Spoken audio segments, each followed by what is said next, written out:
예레미야 31장 31절 말씀부터 보겠습니다.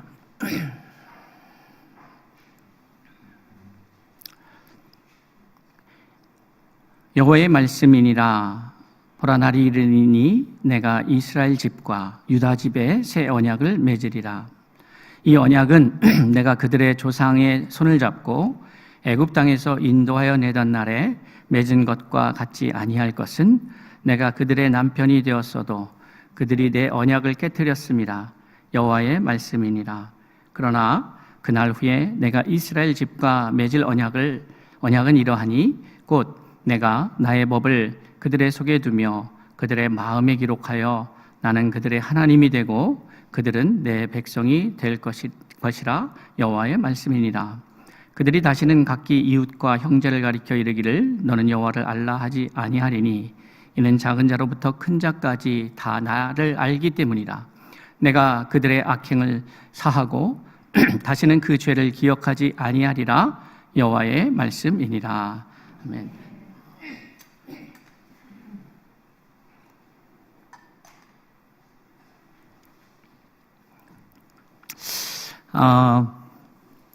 오늘 말씀을 준비하면서 제가 보통 말씀을 준비하는 과정은 이렇습니다. 단지 요 주에 어떤 말씀을 전할까가 고민이 아니고 하나님이 올해에 우리에게 주시는 마음이 무엇일까를 연초부터 계속해서 생각을 합니다. 그래서 하나님이 우리와 동행하신다라고 하는 의미 속에는 감시하신다는 의미가 아니라, 하나님이 우리를 동행하신다고 하는 것은 감시하신다는 의미가 아니라 나를 돌보시고 나와 함께 하시고 함께 아파하시고 함께 웃으시고 이런 함께함의 의미가 더 크게 있고 더 나아가서 우리를 책임져 주신다라는 의미로 저는 이해를 하고 있습니다. 그러다 보니까 하나님께서 올해의 2025년도는 어떠한 마음으로 우리와 만나 주실까에 대한 생각을 많이 하게 되죠. 그러다 보니까 한 주의 설교는 그날의 설교로 나오는 것이 아니라 그 해 계속해서 하나님이 주시는 마음과 그 연장선상 안에서 말씀이 주어지는 것 같습니다. 그리고 또 한 달, 이게 봄, 여름, 가을이 있듯이 하나님께서 우리를 만나주시는 혹은 주시는 말씀 속에서도 기승전결이 있고 또 계절과 분기에 따라서 하나님께서 집중적으로 우리를 훈련하시는 메시지, 던져주시는 메시지가 있는 것 같다는 것을 저의 짧은 목회 경험을 통해서 확인하게 됩니다. 그러니까 중요한 것은 어떠한 말을 할까가 아니라 하나님은 어떠한 마음으로 우리와 함께하고 계시는가를 먼저 이해하는 게 말씀을 증거하는 사람에게 있어서 가장 중요한 부분이다, 이렇게 생각을 하는 거죠. 그런데 이게 큰 의미로 하나님이 우리 성도들에게 어떻게 말씀하실까의 문제가 아니라 다른 분들은 어떤지 모르겠지만 저의 경우는 하나님이 저에게 어떻게 저를 만나주시고 말씀하시는가가 더 우선적입니다. 그래야 제가 그 마음을 공유해야 그 마음으로 여러분을 만날 수 있기 때문에 그렇다고 생각하는 거죠, 저 자신은. 그러다 보니까 이제 그런 기본적인 개념 속에서 하나님의 말씀을 항상 묻습니다. 항상 하나님 어떠한 말씀이랄까요? 그러다 보면 오늘 주일 예배가 끝나면 다음 주일 한 주간은 저는 그 물음으로 계속 집중하죠. 그러다 보면 제가 살아가는 일상의 삶에서 혹은 성도님과의 만남 속에서 혹은 제가 복음을 전하는 기회, 이 복음을 전하는 기회가 생길 때마다 오고 가는 메시지들이 있습니다. 만나는 사람들, 일정 속에서 주시는 메시지들이 있죠. 그것이 모아지면 한 주간의 메시지가 되는 것이에요. 그 메시지의 기본적인 컨셉은 깨달음입니다. 하나님이 주시는 말씀을 깨달아 아는 것이 매우 중요합니다. 그리고 그것을 우리 성도들과 함께 나누는 거죠. 그러니까 저한테 원고를 달라고 그러면 매우 어려운 지경에 이르게 되죠. 왜냐하면 매 순간순간 이 자리에 서기 전까지도 항상 제 마음 가운데에는 그 물음이 있고 그 갈급함이 있습니다. 그래서 물론 그 하나님의 방침 혹은 하나님의 메시지를 수용하고 있는 제 자신의 크기만큼 그것이 이해되고 그 크기만큼 여러분과 나눌 수 있음에 한계는 있습니다. 그 한계는 제가 인정을 하죠. 그렇기 때문에 더욱더 열심히 집중하는 것은 저의 한계, 저의 생각을 확장시키고 넓혀가는 것, 그것이 제가 설교자로서 갖는 태도입니다. 그래서 사실 설교를 통해서 가장 은혜를 제가 받아야만 된다고 저는 생각을 하기 때문에 설교를 제가 하는 사람이라기보다는 깨닫는 은혜를, 주시는 은혜를 경험한 은혜를 나누는 자로 그렇게 살아가고 있습니다. 오늘 이 말씀이 왜 등장했느냐를 생각해 보면 올 연초에 이제 시작하면서 주셨던, 항상 제가 여러분에게 말씀드리지만은 연말이 되면 저는 그게 저의 모습인 것 같아요. 돌아온 시간에 대한 복기보다는 다가올 시간에 대한 기대감이 더 큰 사람입니다. 그러다 보니까 2024년도 말에도 어려운 상황이었죠. 저희 교회 입장에서는 매우 쉽지 않은 상황이었습니다. 그래서 2025년도를 어떻게 준비해야 할까? 이 어려운 상황을 그대로 반영해서 위축되어야 하는가? 아니면 하나님은 우리의 상황을 너무 잘 알고 저희는 다음 달을 알 수가 없습니다. 다음 주를 알 수가 없고 이곳에 있는 저와 여러분 중에 다음 주에는 내가 여기 반드시 올 수 있어라고 확신할 수 있는 사람은 단 한 사람도 없죠. 그건 하늘에 속한 것이기 때문에 그렇습니다.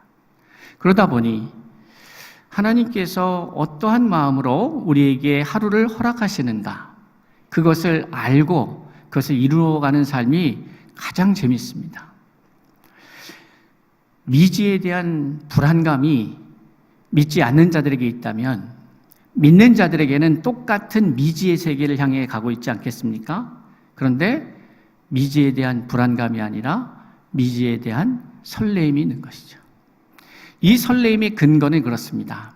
나와 함께 하시는 예수 그리스도가 있기 때문에, 그것을 믿기 때문에, 전능하신 하나님이 나를 사랑하셔서 나에게 말씀을 통해서 약속한 그 약속을 믿기 때문에 설레일 수밖에 없는 것이죠.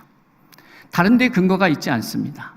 저의 역량에, 제 능력에, 혹은 제 스태프들의, 혹은 우리 성도들의, 혹은 우리가 얼마를 헌금을 세이브하고 있느냐에 그 근거가 있지 않습니다. 어차피 우리는 이 땅에 태어날 때에 아무것도 없이 태어났기 때문에 하나님께서 그 아무것도 아닌 사람들을 어떻게 만들어 가시는가를 우리는 확인할 수 있기에 관건은 하나님이 나와 어떠한 만남을 갖고 계신가, 이것이 중요한 것이죠. 그러다 보니까 올해는 어떤 걸 준비해야 되기보다는 어떠한 상황이 닥쳤을 때에 그것을 어떻게 받아들이는 사람이 되는가가 저는 신앙생활에 있어서 가장 중요한 포인트라고 생각합니다. 어떤 사람으로서 이 문제를 대면할 것인가. 그런 관점에서 성경을 보니까 성경이 모든 부분이 바로 그 지점을 얘기한 것처럼 저는 느껴집니다. 결국 죄인 된 자를 어떻게 회복시켜서 어떻게 사하시고 구원하셔서 하나님의 의인 삼으실까? 의인 삼으시는 것을 넘어서서 의인답게 이를 성장시키고 발전시키고 세워갈 것인가? 이것이 중요한 문제라고 생각합니다.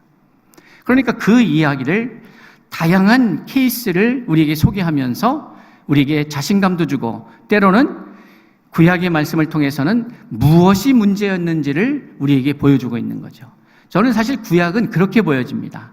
구약은요, 죄인들의 문제가 무엇인지를 낱낱이 보여주고 있다, 이렇게 생각이 돼요. 그러니까 이곳에 위대한 선지자도 있고 예언자도 있고 능력자가 있죠. 그런데 가만히 보면 여러분, 구약에 나타난 하나님이 위대하게 쓰신 사람들 중에 약점이 없는 사람이 보여지십니까?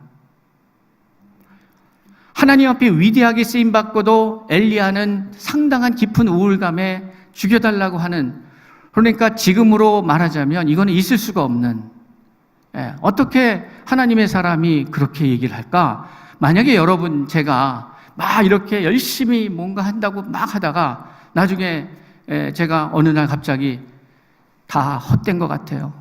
다 죽고 싶어요. 저를 데려가 주세요. 깊은 우울감에 헤어날 수가 없어요. 이런다면 여러분 그걸 어떻게 평가하시겠습니까? 그러나 성경은 그러한 부족한 부분도 기록하고 있어요. 그리고 여러분, 우리가 잘 아는 다윗, 다윗 하면 정말 위대한 하나님의 사람. 그런데 다윗은요, 도덕적으로 보면 그렇게 평가받기가 어렵습니다. 왜냐하면 보통 어떻게 되냐면 전국구 무대에 데뷔하기 전에 그가 숨겨졌던 삶이 드러났어도 지금 문제가 되죠. 오늘날 보면 최근에도 어떤 배우가 과거의 문제가 드러나서 이런 문제가 돼요. 그런데 다윗은 어떤 사람이냐면 과거의 문제가 아니라 왕이 돼갖고 막 누리다가 살인 교사와 그 다음에 남의 여인을 취하는 이런 천일 공로할 짓을 했단 말이에요. 그런데 그런 사람이 그가 막 저기 유명하지 않을 때가 아니라 저 10대의 철부지였을 때가 아니라 하나님의 역사에 의해서 목동이가, 하나님의 은혜로 인하여 목동이가 왕이 되는 이러한 일어날 수 없는 은혜를 경험한 이후에 일어난 거란 말이죠. 그러니 보통 사람이 마무리를 잘해야 역사에 좋게 남을 텐데 어떻게 보면은 다윗은 늦음막 시간에 큰 실수를 한 거죠. 그런데도 우리는 오히려 이상하게도 그것을 잘 기억하기보다도 다윗이 위대한 하나님의 사람이었다라고 기억을 합니다.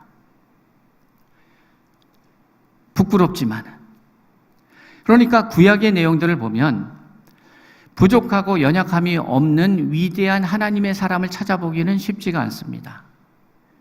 그런 사람이 간혹 있습니다. 딱 떠오르는 사람 있으신가요? 여러분? 아주 쉽게 노아는 당대 의인이었다. 근데 노아가 생각나는 것은 방주와 술 취해서 주사로 인하여서 피해를 본 그 두 사건밖에는 별로 기억이 남는 게 없습니다. 또 한 사람이 그나마 괜찮은 사람이 있어요. 누가요? 여러분, 에녹이라는 사람의 허점이 기록되어 있을까요? 에녹은 잘 쉽게, 근데 그 이유를 제가 좀 그냥 유추해 보자면 에녹에 대한 내용 자체가 별로 없어요. 내용 자체가 없어요.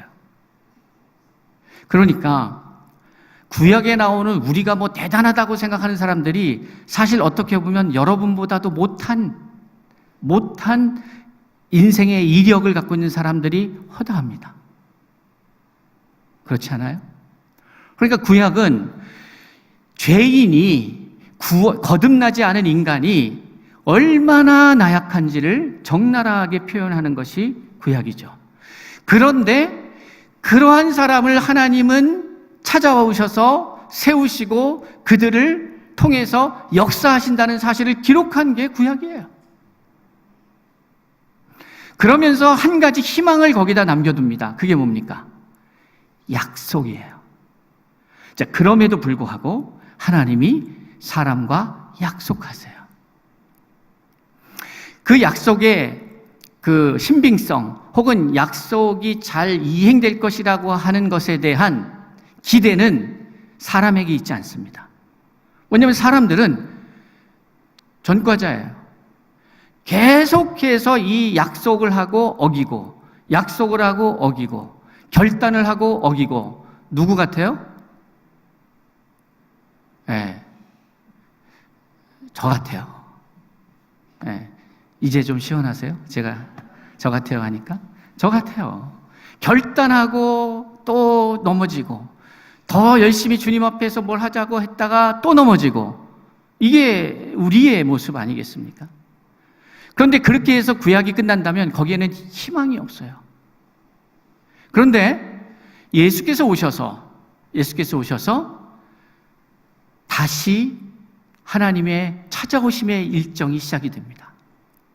그러니까 말라기서 이후에 한 400여 년의 신구약 중간사의 기간 속에서 침묵하셨던 하나님이 다시 인간을 찾아오시죠. 그러면 인류의 역사, 과거의 구약의 이야기들을 보면서 우리는 어떤 생각을 가져야 하는가? 여러분, 중요한 거는요, 다윗이 어땠다, 엘리야가 어땠다, 느헤미야가 어땠다, 예레미야가 어땠다, 이게 중요한 게 아니라 이 말씀을 읽는 내가 이제 어떤 사람이 되냐, 이게 중요한 거죠. 여러분, 성경은, 이 세상은 모두 여러분 중심으로 흘러가게 되어 있습니다. 여기서 말하는 여러분은 믿음의 사람을 말하는 거예요. 역사는 믿음 중심으로 가게 되어 있어요. 왜냐? 저는 이것을 논리적으로 증명할 수 있습니다. 왜냐? 이것은 이 인류, 이 세상은 누가 창조하셨습니까? 누가 주인이십니까? 하나님이 주인이시기 때문에 하나님이 하나님 뜻대로 운영하고 계신 거예요. 그런데 그분께서 우리에게 얘기하는 것이 있어요. 그것은 뭐냐 하면, 내가 너와 함께 할 것이고 너는 나와 같은 마음을 품자. 그리고 나는 이 세상을 너한테 유업으로 물려줄 거야. 너가 이제 이 세상을 만들어 가야 돼. 내가 창조한 이 세상이 그 창조 목적에 맞게 더 생명력 있게 살아가도록 할 책임이 누구에게 있다고요? 나에게 있다. 그리고 하나님이 작동하시는 방식은 다른 게 아니라 믿음이었어요. 그런데 이 믿음이 시작되기 위해서는 무엇이 필요했냐? 사랑이 필요했어요. 사랑이 없었으면 다음 단계로 시작이 되질 않아요. 사랑이 없었으면 인간을 창조하신 이후에 아담과 하와가 범죄하는 순간 그가 정령 죽었다고 할 때에, 선악과를 따먹으면서 정령 죽었을 때에 그것으로 정리하시면 됩니다. 그런데 그렇지 않고, 사실 창조보다 더 어려운 게 뭐냐? 하나님 입장에서 보면 다시 회복하는 거예요. 창조는 하나님이 뜻 안에서 당신이 당신 마음대로 하신 거예요. 그런데 이것이 한번 죄를 지은 죄인을 회복하는 것에는 이 사람들이, 하나님이 하시는 게 아니라 이 사람들이 감당할 몫이 생긴 거예요. 하나님이 전능하시기 때문에 하나님 혼자 그냥 행하시면 창조는 쉬워요. 그런데 상대가 생겼어요. 약속을 하면 하나님은 신실하셔서 그 약속을 지키는데, 이 약속의 상대자가 번번이 약속을 어기는 거예요. 그러니까 이것을 어떻게 하겠어요? 그냥 후에 한번 우리 같이 한번 코디엠 교회에 공통 질문해서 한번 주님 뵐 때 여쭙으면 좋겠어요. 창조가 어려우세요? 저를 바꾸시는 게 어려웠어요? 그만큼 어려워요. 그러니까 여러분, 우리는 입장을 정리해야 돼요. 구약은 내가 죄인이었을 때 얼마나 적나라한 죄인인지를 그대로 드러나는 거예요. 다윗이 행한 것, 저와 여러분도 예외일 수 없어요. 노아가 그렇게 한 거요, 우리도 예외일 수 없어요. 너무 과음하지 마세요. 예외일 수 없다니까요. 저와 여러분이 분노로 인하여서 가인이 아벨을, 자기 혈육을, 자기 동생을 죽인 것처럼 실질적인 살인은 안 하더라도 인격 살인할 수도 있고요, 사회적으로 매장시킬 수 있고요, 내 마음에서 한 영혼을 제외시킬 수도 있어요. 관계를 끊는 거죠. 그러니까 우리는 성경에 나온 사람들, 어떻게 이래? 삼손이요, 그 능력을 받았던 삼손이 한 여인 때문에 인생이 완전히 망가집니다. 그게 그 사람만의 문제일 거라고 생각하십니까? 저는 오늘 한국 사회뿐만이 아니라 교계에서도 그런 거 너무 많이 봤어요. 단 한순간으로. 그러니 누가 누구에게 돌을 던지겠습니까? 우리도 역시. 그럼 아무 겁나니까 사회적 체면이 있어서 아무 범죄를 공식적으로 드러나게 되지는 않지만 그 마음에 이미 범죄자처럼 살아가는 사람들은 없을까요? 마음의 범죄자처럼 쫓기는 듯 두려운 듯 어둠이 있고 모르는 거죠. 그러니 우리는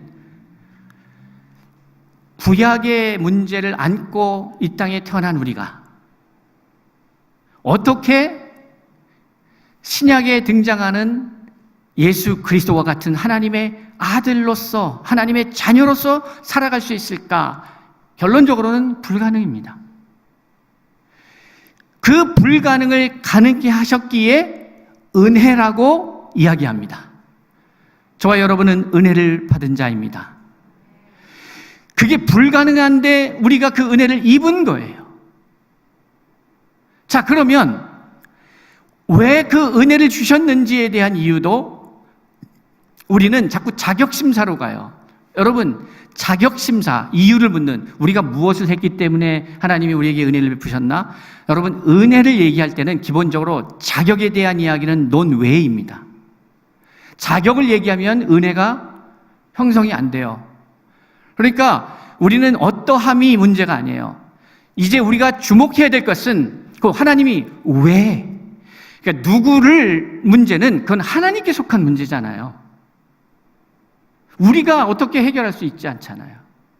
하나님이 우리를 구원하셨다면 그 구원의 주체는 하나님이시니까 그 왜요라고 물었을 때에 그것은 나중에 뵙고 물어보세요. 그런데 여기서 우리가 물을 수 있는 건 이거예요. 근데 무엇 때문에요?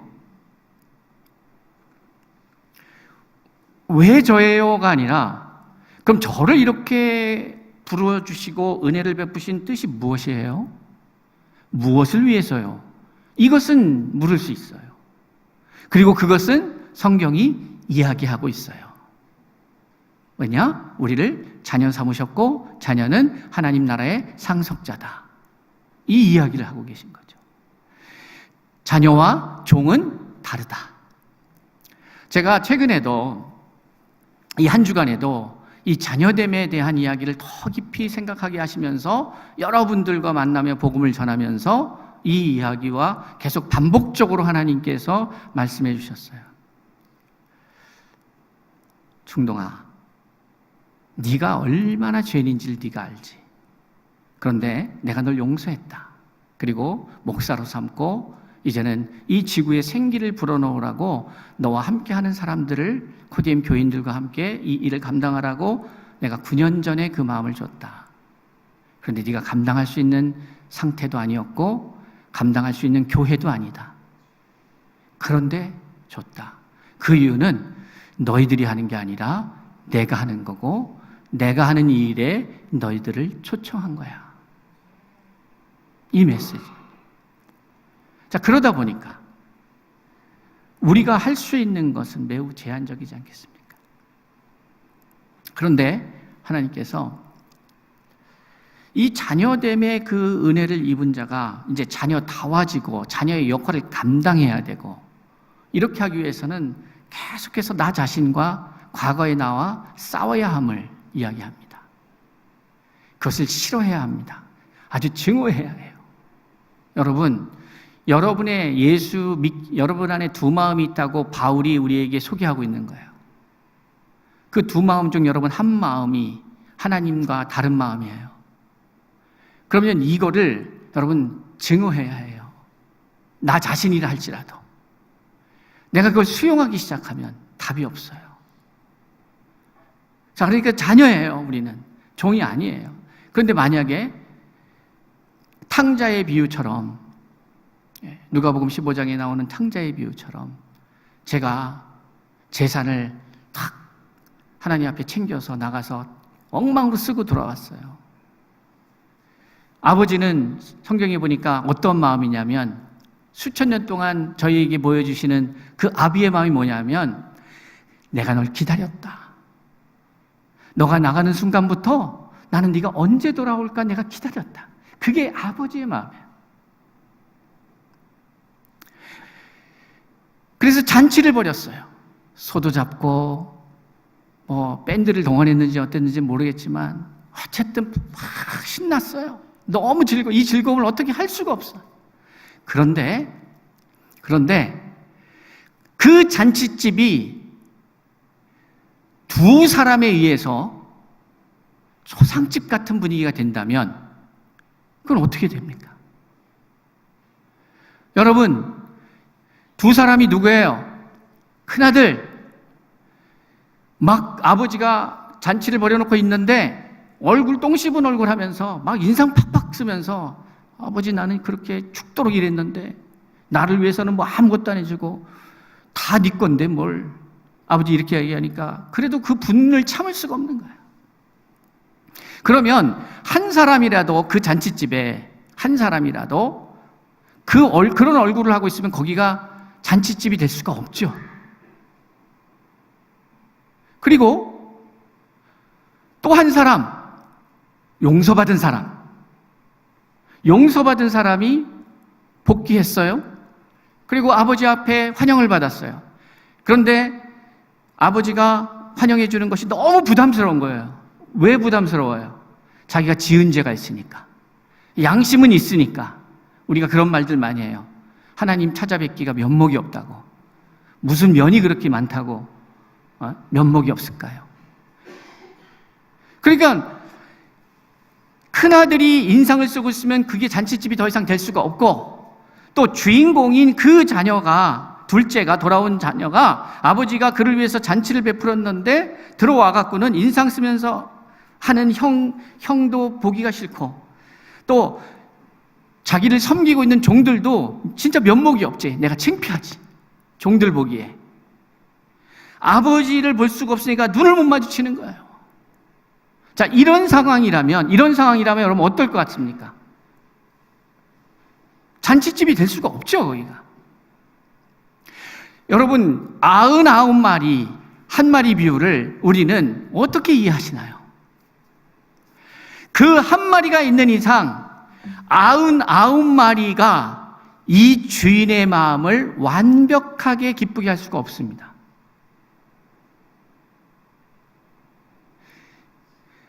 99마리가 있어도 이 한 마리가 돌아오지 않으면 거기는 천국이 완성될 수가 없다고요. 그러니까 그것을 보여주는 것은 하나님이 어떠한 분인지를 우리에게 보여주고 있는 거예요. 그러니까 이 99마리가 정상적인 인격체라면, 비유의 말씀이니까, 그러니까 예를 들어서 그 탕자의 비유에서 맏형과 같은 게 이 99마리의 비유 아니겠습니까? 그러면 이 형은 어떻게 했어야 돼요? 아버지는 연세가 드시니까 못 나가신다면 자기가 나가서 찾았어야지. 집안에 경영도 있으니까 이걸 하고 짬내서 찾았어야지. 그래야 이 나라가 완성되지 않겠습니까? 그런데 그렇게 안 했어요. 그리고 또 본인이 회개하고 잘못하고 뉘우치고 돌아온 것까지는 좋았죠. 그런데 돌아와서도 계속 그 죄의식에 머물러 있다면 적어도 그 공간이 천국일 수는 없어요. 누가 한 명이 힘들어하니까. 그런데 하나님은 어떤 분이냐? 이 한 명이 힘들어하는 것을 못 견뎌하는 하나님. 그 하나님이니까. 그러니까 우리가 참 하나님의 사람이라면 여기 앉아 있을 수가 없는 거지. 여기 앉아서 내가 은혜 받고 내가 회복되고, 그렇게, 왜? 이미 여기 와 있는 분들이 전제는 이거예요. 이미 구원받은 하나님의 자녀라는 전제 속에서 그렇다는 말이에요. 그러니까 진짜 하나님의 마음이 뭐냐? 하나님의 마음은 이 천국을 완성해 가는 건데, 이 천국의 완성에 있어서 가장 중요한 게 누구냐면 하나님의 마음을 품은 사람들이 있는 거예요. 그게 천국의 핵심이에요. 그런데 한 사람이 있어야 될 자리에 없고 안 보인다. 그러면 그 순간부터 이 아버지는 이 한 사람 때문에 이 99마리 어느 990만 명이 있건 999만 9,999명이 있던 그 한 사람 때문에 기뻐할 수가 없는 거예요. 그 한 사람 때문에. 그러니까 그 심장이 저에게 있는가? 여러분에게 있는가? 이거를 성경은 계속해서 그 큰아들한테 묻는 거예요. 너는 그 마음이 있는가? 99마리 그 양에게 묻는 거예요. 그 마음이 있는가? 그거죠. 그러니 만약 내가 그 한 마리 중에 한 명, 그 양 한 마리 중에 하나라면 어떠한 자세여야 되냐면 돌아와서 99마리 기억하십시오. 왜 인재와 갖고 우리 힘들게 했냐? 뭐 이런 마음이 있으면 안 된다는 거죠. 그러니까 탕자의 형님의 마음이 그런 거예요. 너 때문에. 네가 있어서 날 도왔으면 내가 덜 힘들었을 텐데. 너가 나가서 아버지가 막 그 슬퍼하시는 거, 이거 나 보기 힘들었다. 내가 다 그 수발 들었지 않냐. 가진 이유를 들으면서 불편을 얘기하지 말라는 거죠. 그거는 아버지는 돌아오기만을 원한 거예요. 자, 우리 코디엠교회 성도님들, 여러분이 99마리라면 혹은 큰 형님이라면 물론 이 자리에도 모릅니다. 아직 돌아오지 않은 영혼이 있을 수도 있죠. 그러나 두 부류에게 다 주님의 마음을 나누자면 아직 돌아오지 못해서 머뭇거리고 있습니까? 가야 되나 말아야 되나?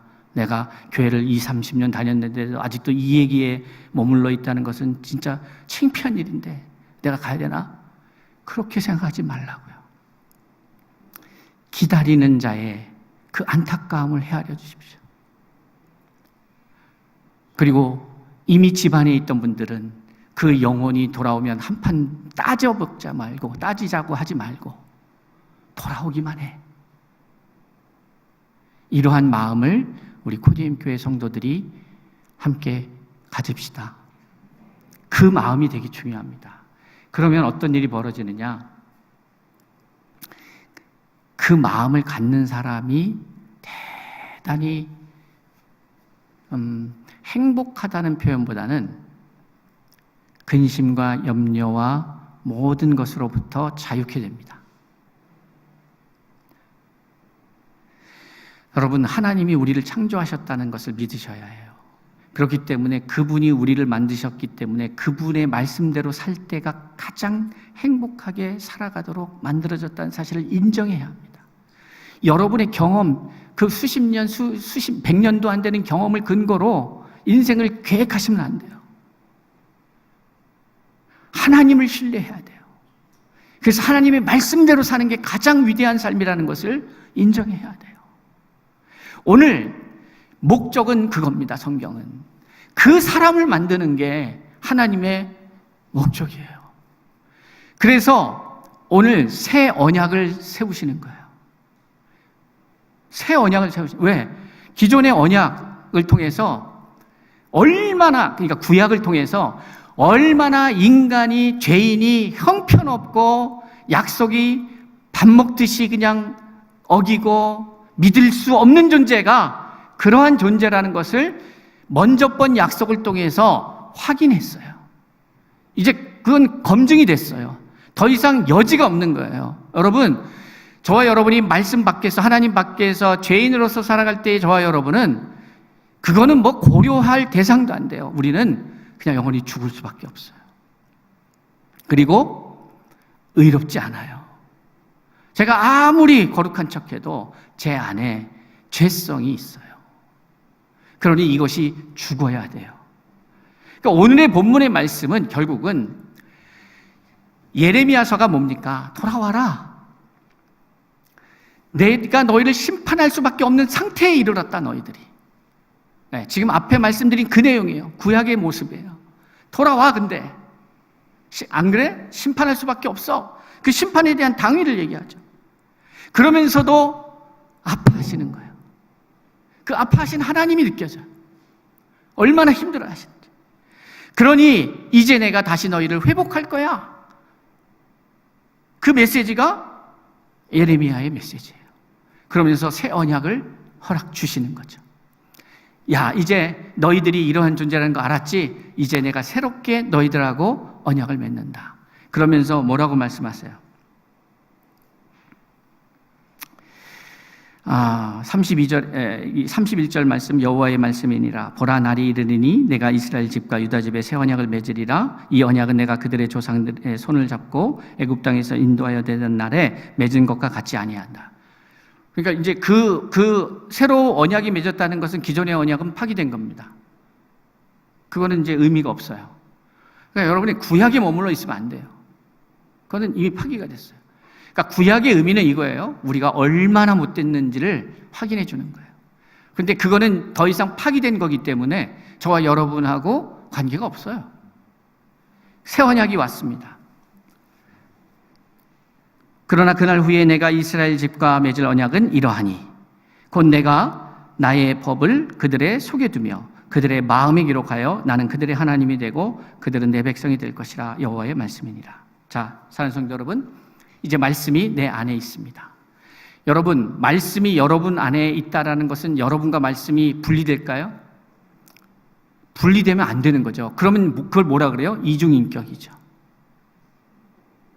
내가 말하는 것하고 내가 분리가 된다면 그건 이중인격자죠. 여러분이 알고 있는 것이 여러분이 믿고 있는 것이어야 되고 그것이 여러분이어야 합니다. 하나님이 이 새 언약은 어디다 새겼냐면 돌판에 새기지 않았어요. 돌판에 새겼다라는 의미 속에는 이 언약의 주체인 나와 이 언약은 분리되어 있어요. 돌판에 새겨져 있어요. 그것을 보면서 항상 보는 내 시각에 의해서 그리고 해석하는 입장에 의해서 내 상태에 따라서 이건 다르게 다 될 수 있어요. 그런데 그것을 마음판에 새겼다는 것은 뭐냐면 그것이 내가 되었다는 거예요. 내 생각이 하나님의 말씀이고 말씀이 내 생각이 되고 그래서 그게 다르지 않는 상태가 되는 거예요. 그것을 성령과 하나 된 우리로 신약에서는 말씀하고 있는 거죠. 성령이 뭡니까? 살리는 것은 영이니 무익하니라. 내가 너희에게 이른 말은 영이요 생명이라. 말씀이 영입니다. 말씀이 생명입니다. 말씀이 예수고 말씀이 하나님이고 말씀이 성령인 거예요. 그러니까 그 말씀을 내게 심었다는 것은 생명이 심겨졌다는 얘기고 예수가 심겨졌다는 얘기고 진리가 심겨졌다는 얘기고 예수가 심겨졌고 하나님이 함께한다는 얘기예요. 그러한 사람을 성경은 형통한 자라고 이야기하고 있는 거예요. 형통한 자는 하는 일마다 잘 되는 자가 아니라 이제 새로운 여러분 바꿔야 돼요, 생각이. 형통한 자는 하는 일마다 잘 되는 자가 아니라 잘 되게 하는 자예요. 형통케 하는 자가 되는 거예요. 하나님은 우리를 하나님의 그 공급하심의 은혜를 받고 늘 잘 되는 사람으로 부른 게 아니라 내가 너희를 살렸지 이제는 내가 나와 같은 자로 자라가서 그 방법은 하나예요. 마음판에 새겨진 이 언약과 내가 하나를 이루는 거. 그렇게 되면 내가 하나님이고 하나님이 내가 되는 거예요. 나와 세상은 간 곳 없고 오직 주만 있는 거예요. 그러면 어떤 일이 벌어지느냐? 처음에 시작은 은혜로 말미암아 살려주는 은혜를 입어요. 그런데 나중에는 어떻게 되느냐? 말씀과 하나 되는 순간 내 자신이 누군가를 살려주는 존재가 되는 거죠. 코디엠 교회는 생존을 넘어 살려주는 존재가 돼야 돼요. 이게 방향성이에요. 그러기 위해서는 우리의 의식이 그렇게 돼야 돼요. 그런데 제가 지난주에도 제 고백적인 말씀을 나눈 것처럼 그런데 문제는 이제 여기서는 이제 저의 목회적 역량이에요. 가만히 보니까 문제는 뭐냐면 학생이 다 달라. 학생이 다 다르다 보니까 주일날 한 번 설교를 통해서는 제가 똑같은 메시지, 저의 깨달음을 갖고 얘기해도 여기서 받아들인 사람이 어떤 분은 0으로 받아들일 수 있고 어떤 분은 100으로 받아들일 수 있는 거예요. 그런데 일주일에 한 번밖에 만날 수가 없는 거예요. 그러면서 들은 거는 있으니까 안다고 생각할 수 있지만 중요한 것은 여러분이 듣고 잊어먹는다는 사실이죠. 잊어먹어요, 진짜. 저도 잊어먹는데, 말한 저도 잊어먹는데 들은 여러분이 오죽하겠습니까? 네. 그러니까 이게 이제는 오해 없이 들으시면 하나님이 좀 이해가 된다. 어떤 부분에서냐면 상대방이 있다는 거예요. 근데 저는 그동안에 가만히 생각해 보니까 상대와 상관없이 당위, 원리, 방향, 어떠해야 함, 이거에 대해서 더 집착하지 않았나 하는 생각이 든 거죠. 현타가 지난주에 팍 온 거예요. 지난주에 한 주 동안 아주 그냥 팍 왔어요. 그렇지. 이제 충분히 그 얘기는 했다. 그러니 이제는 한 분 한 분을 만나서 한 분 한 분이 어떤 마음을 갖고 어떤 아파하고 어떤 질병이 있고 어떤 문제가 있고 어떠한지를 만나야 되지 않을까 하는 생각이 마음이 든 거죠. 이것 역시도 여러분이 협력해 주시지 않으면 죽었다 깨어나도 만나지 않는다 그러면 어떻게 하겠어요? 할 수 없지. 그래서 개인적으로 여러분을 만나는 게 원하는 분들도 있지만 되게 불편한 분들은 예배 후에 제가 1월 셋째 주부터 예배 후에 순서를 우리 부목사님께 부탁해서 받아서 계속 30분씩 만날 거예요.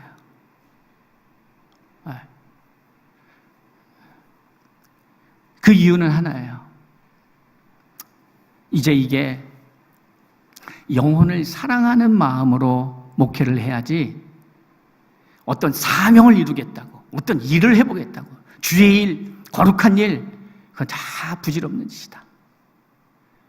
결국은 그 한 영혼을 살리기 위해서 내가 할 수 있는 일은, 내가 할 수 없는 일은 어떻게 하겠나? 그러나 할 수 있는 일은 해야 되지 않겠나? 여러분의 담임 목사가 이런 마음을 갖게 하셨다면 하나님이 저는 여러분에게도 동일한 마음을 주셔서 함께 우리 코디엠 교회가 정말 우리의 영혼이 살아나는 역사, 그래서 하나님이 창조하신 창조 목적에 맞게 새롭게 되어서 사람이 새로워지니까 어떻게 돼요? 언약이 바뀌는 거예요. 약속의 대상자가 바뀌어요.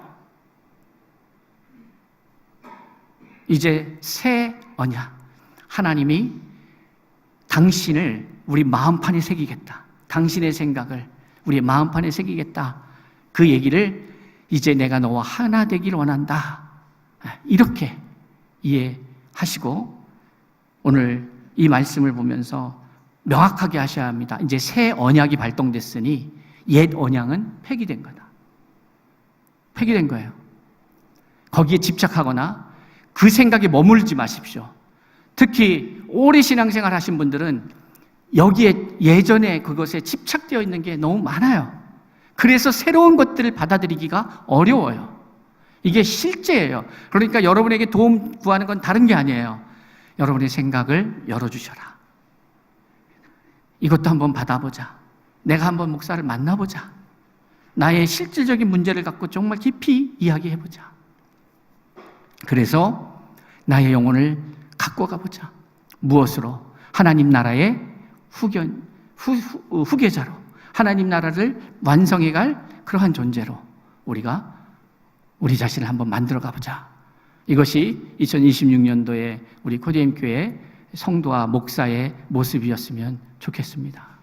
그것을 이루어가면서 하나님이 그 뜻하신 그것을 통해서 새로워져가는 우리 모습, 새로워져가는 우리의 공동체, 우리의 가정, 우리의 사업장, 내가 아니라 성령이 긴밀히 간섭하셔서 회복시키시고 역사하시고 하늘의 뜻을 이루어가는 가정과 부모 자식 간의 관계, 지인들과의 관계, 모든 관계에도, 사업장에도 모든 영역에도 하나님의 성령이 깊이 개입하는, 그래서 이끌어 가시고 인도하시는 그러한 한 해가 우리 2026년도가 될 수 있기를 주의 이름으로 축복합니다. 기도하겠습니다. 아버지 하나님, 새로운 약속을 주셨는데 옛날 계약서 붙잡고 이게 왜 안 될까? 이건 왜 안 될까?